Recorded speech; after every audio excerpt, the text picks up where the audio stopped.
Now, I understand that in 2017, you partnered up with companies. Is it Franworth? Is that how you Yep. pronounce it?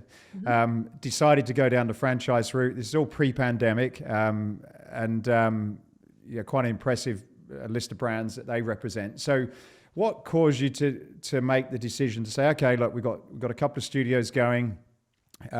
We now want to take this concept out.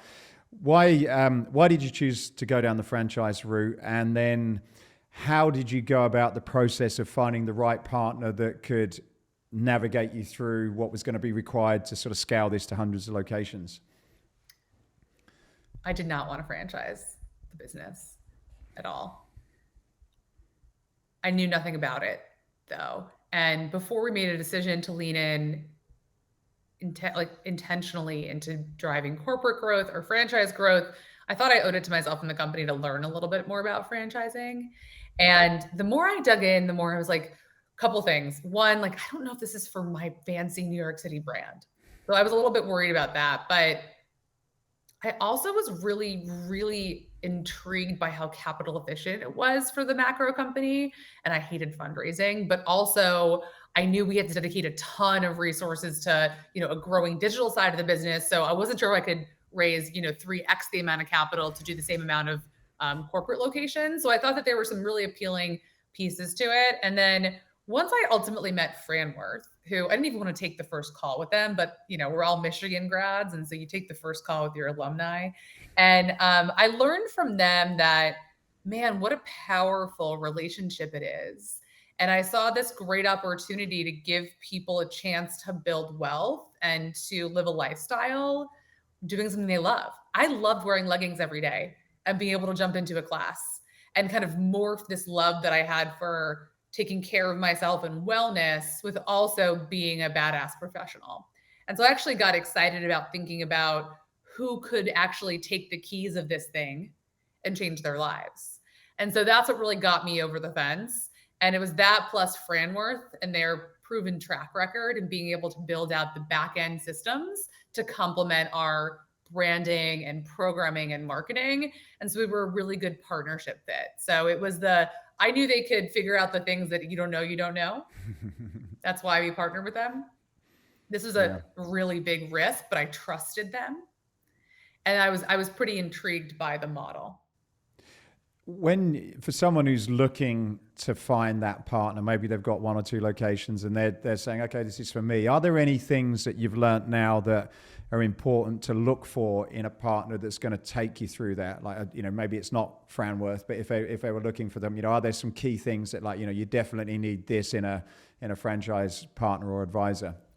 Yeah, I mean, it really depends on what you're good at and what you need help with. I think franchising in general is a really, really, really great model, and it can be extremely lucrative for all parties. I think my biggest piece of advice is not to rush into it, is to do a lot more corporate stores than you ever thought possible, because you have to perfect the model many times over.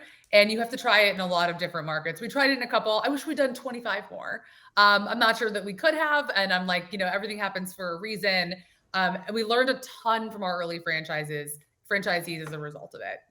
We hit COVID early on, which was really poor timing for the early days of our business. But I would say, again, kind of back to that, who do you surround yourself with? Make sure you have a really good understanding of what you're good at and where you need help.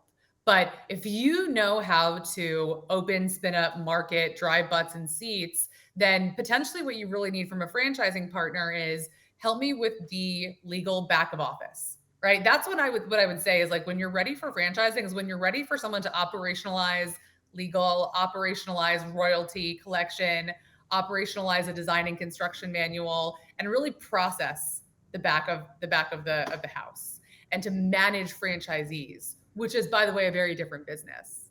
So once you figured out your four-wall businesses many times over, then you likely find a partner that can kind of bring that operational expertise to the table and the franchise operations. I know lots of people that have been involved in similar situations. And one of the challenges that I find with most founders is as you go through this journey, like you did, 1 to 2, 2 to 5, 5 to 10, and then bringing on franchise partners, etc., that your sort of piece of the pie starts to kind of diminish quite quickly, and you end up being a very minority person if you're not navigating it quite carefully. So how did you do that? What are there any sort of lessons that you've got? Did you get advice about how and when to cut up and give equity, and how to sort of do that in a way where you're actually staying relatively in control of your own personal destiny, as opposed to being a sort of an overworked employee? Yes. Well, I think we can all speak to maybe being an overworked employee at some point in our lives.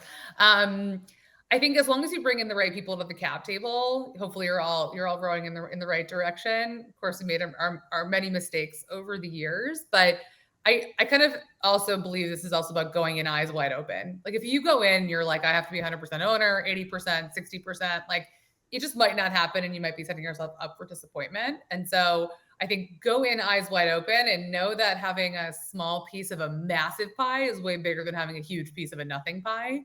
And that, again, that it's a really great way to think about how you value equity. Is this person going to make the pie bigger? And if so, how? Right? So oftentimes, like when an investor comes in, I guess the typical, model is that any big fundraising you do, you're going to, give away 20% of the company at every point. Well, hey, if that capital is going to help you 5x, game over all day, every day. And so as long as you come into it with the right perspective, like you should want to give away equity to the right people that are going to make that meaningful of a difference in the business. And so that's my perspective on it. And I'm very happy with the position today. But I think that you also really need to come at it with the right perspective.